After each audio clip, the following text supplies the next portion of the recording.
Hello students, very good morning to all of you. How are you? I hope you all are happy, healthy and fine at home. Do you remember what were we discussing yesterday? I think we were discussing about the basics of carbohydrate. The basics of carbohydrate, there we have learned the isomers. Isomers means what? The organic compound having same molecular formula but a different structure is known as isomers, and there we have learned the glucose carbohydrate. One of the we are studying the structure of the glucose. Glucose, if you write the structure of glucose according to as a Fischer projection formula, if you observe the structure carefully, you will find there are 4 chiral carbon atom. Chiral carbon atom means what? The carbon attached to 4 different group is known as a chiral carbon, and they are the optically active in nature. Optically active means they can rotate the plane of polarization either right hand side or the left hand side, depending. These small d and small l are the experimental quantity, and they does not correlate with relative configuration. Capital D and capital L are the relative configuration, and the chiral center where we are assigning the absolute configuration. Absolute configuration generally in terms of R and S configuration, and here you just we have discussed when the hydroxy group are on the right hand side, that chiral center must possess the R configuration. When these are the trick you should remember while assigning absolute configuration related to the chiral center, and if the hydroxy group are on the left hand side, that shows the S configuration. R and S are the absolute configuration, and there you are finding these are the configuration R and S depending upon the CIP rule. CIP rule or the sequence rule, the arrangement of group around the chiral center is known as a sequence rule or CIP. CIP, the rule means there are the 3 scientists, they compose the rule, and that's why the initial letter is indicate they formulated that rule, and that's why it is also known as a CIP rule. Kahn, C for Kahn, Ingold and Prelog, they has given that, and according to as a Wonsoff rule, that is 2 raised to n is the formula for the optical isomers. Optical isomer, and there we have learned some of the terms. Stereo chemical term we have learned. One is the enantiomer. Enantiomer means what? The optical isomer which are non-superimposable mirror images are known as enantiomers, and they have similar physical properties as well as chemical properties. Everything is the same, but only they differ in their configuration. One is rotating the plane of polarization, right hand side, its mirror image rotate the plane of polarization to the left hand side, and the relationship between these two compound are they are enantiomers of each other. And another term we have learned, that is a diastereomer. Diastereomer means what? Again the definition, the optical isomers which are not mirror images of each other, such a type of the isomers are known as diastereomers, and diastereomer has a different properties, like as a melting point they have a different, boiling point they have a different, whatever physical property or the chemical property, they are different. In a previous case, in a previous term, we have seen as enantiomer. Enantiomer, they are the non-resolvable. Non-resolvable means they are non-separable. We cannot separate enantiomers from each other. But in case of the diastereomer, everything is different, and therefore they are the resolvable, they are the separable. So by using as a technique, we can easily separate diastereomers from each other. Pure diastereomer we can separate from each other. So that are the thing. And the next term we have used, we learned what is that? Epimers. Epimer means what? The optical isomers which differ at only the optical isomers, the configuration differ in configuration at only one carbon atom. That type of the term is known as epimers, and epimers of each other. Epimer means, for example, D-glucose and the D-mannose are epimers of each other. Everything is the same, their structure also is the same, only they differ in their configuration at a C2 position are different. In a D-glucose, C2 carbon has R configuration, whereas in a D-mannose, that at a C2 chiral center it has a S configuration. So this is this type of the structure. D-glucose and D-mannose are epimers of each other, or we can call it as anomers. When it is a cyclic in form, then we will see the next one is a anomer. Then we have seen as a mutarotation, and mutarotation, it is one of the property that carbohydrates are showing or exhibiting. Mutarotation, the spontaneous change in specific rotation of an optically active solution without any change in other properties is known as a mutarotation. I think these are the terms we have discussed yesterday. Today, what we are going to learn, what is the next important term we are going to learn, that is anomers. What do you mean by the anomers? Anomers means what? This is one term which we are going to learn today, that is anomers. Anomers means what? There are two isomeric forms of D plus glucose, because this is a cyclic structure. Alpha D plus glucose and beta D plus glucose are diastereomers differing in configuration about C1. Such a pair of diastereomer are called as anomers. Understood the meaning of epimers are different. Epimer, for example, just now we have seen epimer means what? They differ in configuration at C2 carbon atom. When we are when we are using the Fischer projection formula for glucose, D-mannose, they are epimers of each other. We are writing that structure vertical in manner, and at C2 carbon only they are one indicates the R configuration, whereas another mannose shows as a S configuration, and they differ in a configuration at a C2 position, and therefore that type of the isomer are known as epimers.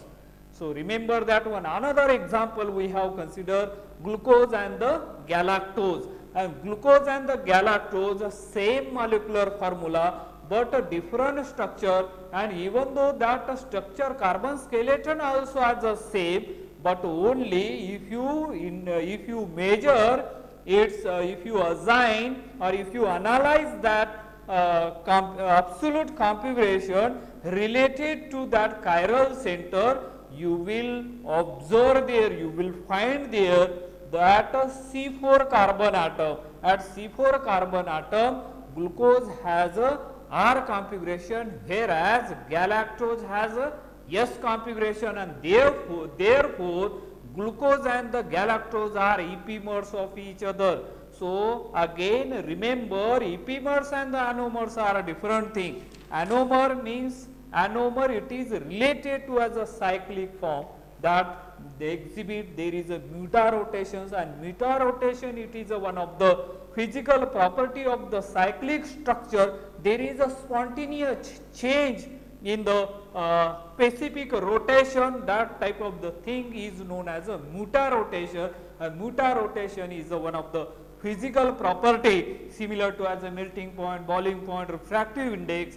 That kind of the physical property of that cyclic structure of that glucose exhibits. So that type of the thing is known as a mutarotation. And now is a anomers means what? When the cyclic structure of that glucose if you draw over there, then you will find there are two different structures you will find over there, and at a C1 carbon atom, one has a different configuration, another has a different configuration, and therefore that type of the phenomenon is known as a anomers. There are two isomeric form of D plus glucose, because these are cyclic structure. First alpha D glucose and beta D glucose are diastereomers differing in configuration about C1. Such a pair of diastereomer are called as anomers. There is a mutaro. For example, let us draw here as alpha D aldohexose in a cyclic form alpha, what we can call it alpha D aldohexose. So in a cyclic structure, if you draw the structure here, this one simplest in a shear form, then what do you get here? Suppose here is a OH, this carbon atom is carbon number 1, then it will be second, then third, fourth one, fifth and sixth. This is a cyclic member. Now as we know that glucose, the structure of glucose, this, the ring get open this side. This is a ring opened, ring opened, opens, ring opens here, right? Ring open, and there is a formation of the aldehyde group over there. So this goes there and open, there is a aldehyde group present at C1 position, and rest of the group, as we know that the hydroxy group, they are present at equatorial position. Here also as a equatorial position, and here this one is a CH2OH, and the structure of this compound is known as, what is that? Alpha. Alpha means that a hydroxy group is below the plane, or it is present at axial position. So that is known as alpha D aldohexose. This is the structure of alpha D aldohexose, or we can call it as alpha D glucopyranose. Alpha D glucopyranose also, it is also known as a glucopyranose also, it is termed as alpha D glucopyranose. And now when this structure, same structure if you draw over here, so here you will get this type of the structure. And now the hydroxy group I am putting at equatorial position. Observe the structure carefully, you will clearly see the difference between these two structures. Here this is a carbon number 1 again, 1, 2, 3, 4, and this one is a 5. And now at every case, as we know that here hydroxy group are present at equatorial position, here also at equatorial position, and here is a CH2 and the OH over there, everything at equatorial position. And now this is now this beta, that hydroxy group at beta position, it is this one at alpha position. The group which is below the plane, that type of the side is known as alpha side, and above the plane, if you put hand over there, you will see clearly the hydroxy group are above the plane, and therefore this is a beta side, and this structure is known as alpha D aldohexose. Aldohexose, or it is known as glucopyranose also. Glucopyranose, not the alpha, this is a beta now. This is a beta D aldohexose or glucopyranose. And now this structure can be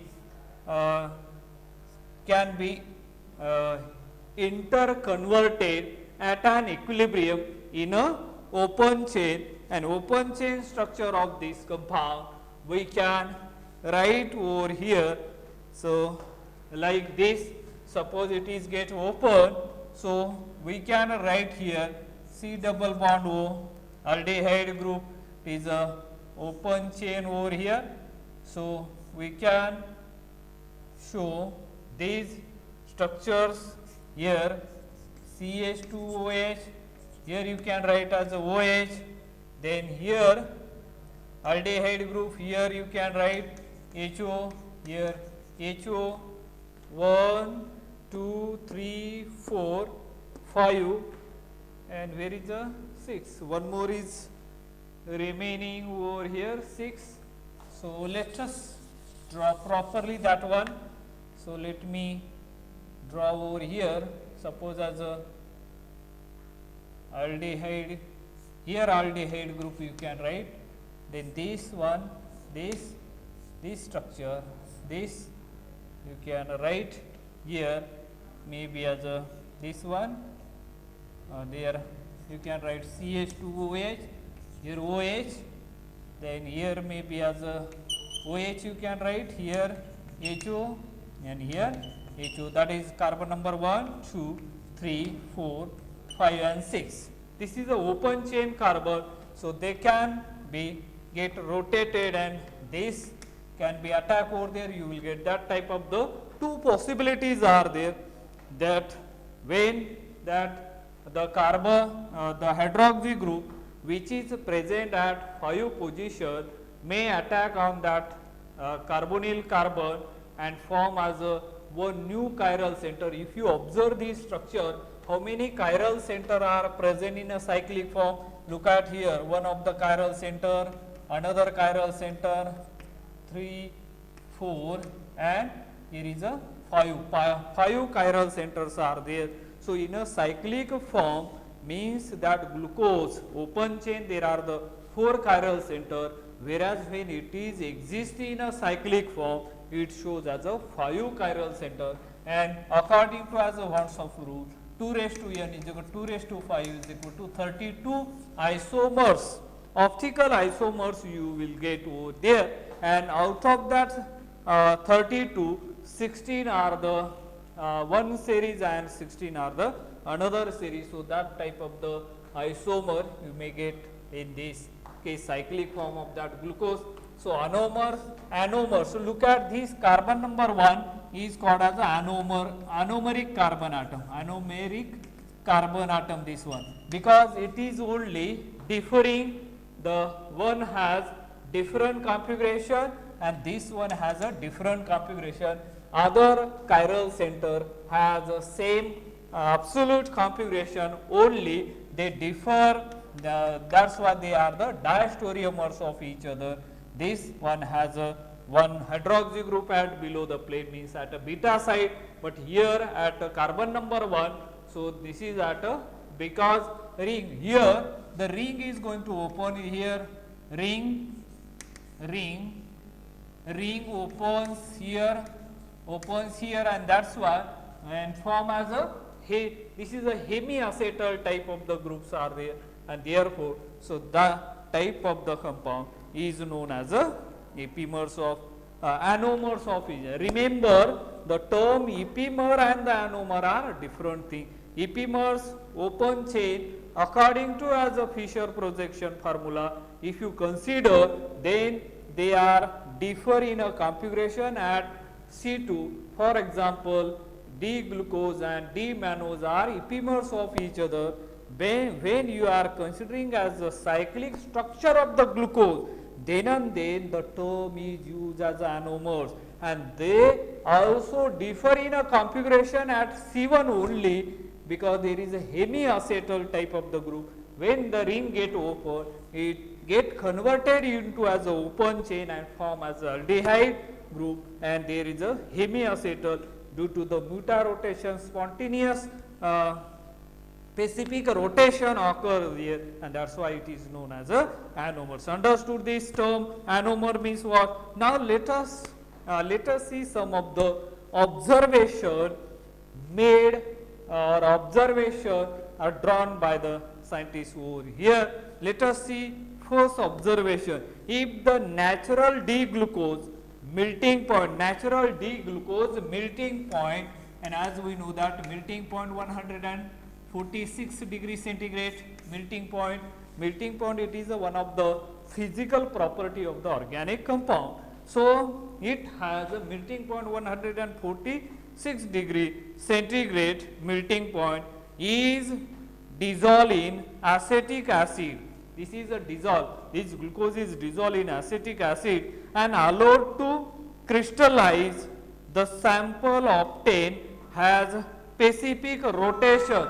The sample has specific rotation. The sample has specific rotation. Specific rotation is observed is near about, here let us look at as a alpha, here 20 and D. This is the symbol for specific rotation, and it is observed near about plus 130 degree. So that is a specific rotation observed for this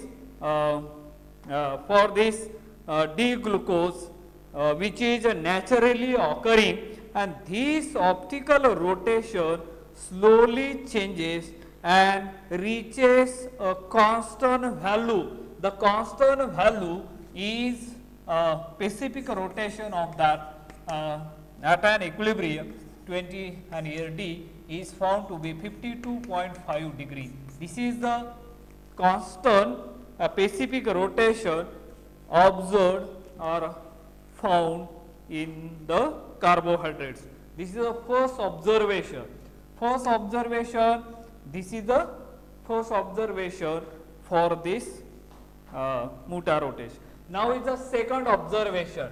Let us see here the second observation over here. If the natural D-glucose melting point is 150 degrees centigrade, is dissolved in water and acetic acid, the solution is heated to 100 degrees centigrade and rapidly cooled, and a second sample obtained has specific rotation, that is alpha, where alpha here 20D is equal to, it is found to be plus 19 degree. So that is the specific rotation observed in the second case, and this rotation also slowly changes and reaches a constant value is again, this also changes and reaches to as a constant value 20D is equal to 52.5 degree. So this is also specific rotation. At the end they are resting at the 52.5 degree centigrade. This rotation also slowly changes and reaches a constant value plus 52.5 degree centigrade. On keeping this phenomenon is a result of the formation of an equilibrium mixture of the equilibrium mixture of alpha and beta form of D-glucose. Muta-rotation is a characteristic property exhibited by the hemiacetal or hemiacetal form of sugar that are free to form the open chain sugar. Now, the aldohexose and other sugars react internally to form the cyclic hemiacetal. Now, this is all about this anomers. Now, let us look at as a hemiacetal formation. How the hemiacetal formation takes place, that we are going to discuss right now. Let's clean the board first, and then we will see how the hemiacetal formation takes place over here, because we are discussing the basics of the carbohydrate. Now is a hemiacetal formation. Hemiacetal formation. Hemiacetal formation.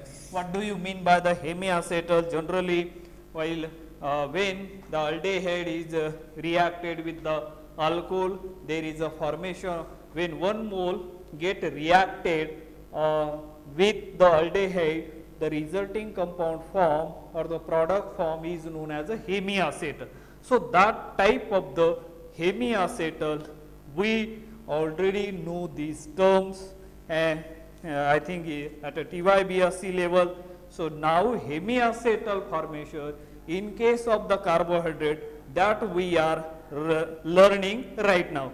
It is a characteristic reaction between aldehyde and the alcohol. As we know that aldehyde having as a general formula RC double bond O, and the alcohol has a general formula RO dash. When they get reacted together, 1 mole get consumed, the resulting product form is known as a hemiacetal formation. In glucose, the reaction occurs between aldehyde and the CHO group and the OH, a hydroxyl group at C5 to form a 6-membered pyranose ring. Pyranose, as we know that, and as it is a derivative of pyran, and that is a heterocyclic compound. Heterocyclic compound means what?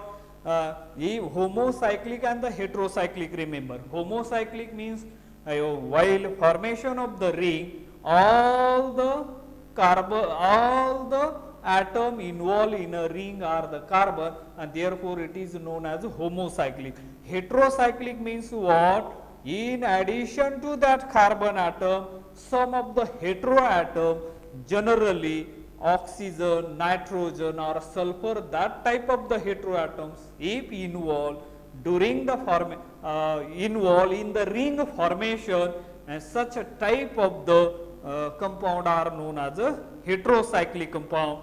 So, that pyranose is nothing but a heterocyclic compound, pyranose derivatives, as we know that. And if the reaction occur between CHO and OH group at C4 to form 5-membered furanose ring, as it is a derivative of furano. As we know that pyran, right? Pyran has a structure like this. There is a here CH2, then oxygen atom. Here you can write as a CH, then double bond over there, then carbon atom H, then C. Here you can write EH, then here will be a, here maybe as a CH, and you can write as a CH. This ring, this is a 6-membered ring, it is known as a pyran ring. This is known as a pyran ring, that is a heterocyclic ring, 1 oxygen atom, carbon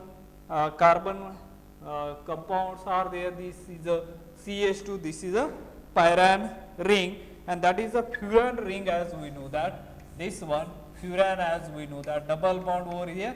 This type of the ring is known as a furan ring here. Furan, there are 5-membered rings, and this one is a 6-membered ring, means pyran ring, and that is a furan ring. and they are generally observed in the carbohydrate. They are the hemiacetal formation. These are the hemiacetal. So look at here, this is a furan.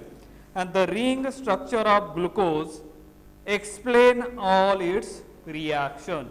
Ring structure of glucose explain all reaction of glucose, and glucose has no free aldehyde. Remember, whatever we have learned, by considering as aldehyde group, we know that the general definition of the carbohydrates, the polyhydroxyaldehyde containing polyhydroxyaldehyde containing as a carbonyl group, means in the case of aldehyde or the ketone, so that type of the compound is known as a carbohydrates on hydrolysis. We are resulting compound are formed is known as a carbohydrate. Glucose has no free aldehyde group CHO, as it is involved in the oxide ring formation. This is the oxide ring formation, you can clearly see, which is written on the board over here. The oxide ring is not very stable, and it opens up with strong reagent like hydrogen cyanide, hydroxylamine, phenylhydrazine, etc., and then exhibit free aldehyde reaction. And weak reagent like ammonia, sodium bisulfite are unable to open the ring and cannot react with it. So these are the strong reagent as well as weak reagent, how they do not react with that glucose. That is the reason is given over here. Now let us look at some of the reaction of that glucose over here. Suppose we have a here, let's see how the reactions are taking place over here. As we know that, suppose as a glucose here CH, then yes CH3 twice, then here we can write 1, 2, 3 and 4, that is a alcohol group over here. Here just CH2OH, as we know that as usual OH, OH, OH and OH. Rest of the point we can put as a hydrogen atom. This is a what we can call it as a sulfur added compound, and when it is treated with acetic anhydride AC2O, what you are going to get, all these hydrogen atoms get replaced by acetyl group, and the resulting compound will be formed over here. This one not CS3, let me clear just over here. Here you are going to get CS3, not CS3 again. So let us see here CH, this group as it is, yes CH3 twice, then 1, 2, 3, 4, and this one CH2OH. Now here OAC you can write. AC means acetyl group, which is coming from the acetic anhydride. This is acetic anhydride derivatization form over here. Then OACH, ACOH, then OACH. This type of the what we can call it as a derivatization form over here. This hydrogen also get replaced by acetyl group, because this is a very sensitive toward the hydroxyl group, even though it is a primary alcohol or the secondary alcohol. These hydrogen atom get replaced by the acetyl group. So that is the speciality of that, and this further treated with HgCl2 in presence of water. Here you can write H2O and the cadmium carbonate CO3. What there is a desulfonation occurs, takes place over there. The resulting compound will be this one CHO, and rest of the things we are going to get as it is like this. So here CH2O AC, then OAC, OAC. Here again you write ACO, OAC, and rest of the place you can place the hydrogen atom, and this is the derivatives we are getting over there when this type of the reaction. One more reaction I am going to show over here. Suppose let us see another example over here. Suppose we have a fructose, right? Fructose, as we know that the structure of fructose is this one, CHO, not a fructose, that is another case, C double bond, not the fructose. This is one of the carbohydrate, then 1, 2, 3, and at the food post CH, OH, here OH, OH, H, HO, H. This is one of the carbohydrate which containing aldehyde group as well as ketonic group. When it is treated with zinc in presence of acetic acid, CS3, C double bond OH, acetic acid, which is a reducing reagent, what it will do? It will reduce the aldehyde group, it will not reduce that group, and you are going to get the compound will be the fructose. Here you are going to get CH2OH, then C double bond O, then 3, 1, 2, 3 as it is, then at 4th position CH2OH. Now here OH, hydrogen, OH, hydrogen, now HO, and one hydrogen atom over here. So this is the fructose we are getting here, fructose, D-fructose we got over here, D-fructose, and as we know that fructose and the glucose, they are the what we can call it as they are isomers of each other, fructose and the, so these all about the what we can call it as a hemiacetal formation we have seen right now. Now let us discuss the next point. Which point we are going to discuss here is, let us see one more point to discuss about the cyclic structure of glucose, means ring formation, how that glucose can form as a ring, what are the prediction regarding that ring formation of that glucose. So whatever we are learning, the basic of the carbohydrate, and so far we have learned some of the term here as far as carbohydrate chemistry is concerned. Here you just remember as a epimers, anomers, and the muta rotation, how they can form. So in the next lecture we are going to learn about cyclic structures of glucose, how the cyclic structure of glucose is formed, how that beta alpha D glucose and beta D glucose, how they are actually formed, and what are the supporting point related to as a cyclic structure of the glucose, and how to draw that cyclic structure, how that cyclic structure is better to draw that cyclic structure according to as a Haworth formula, because that is a new term we are going to learn. Haworth is a scientist name.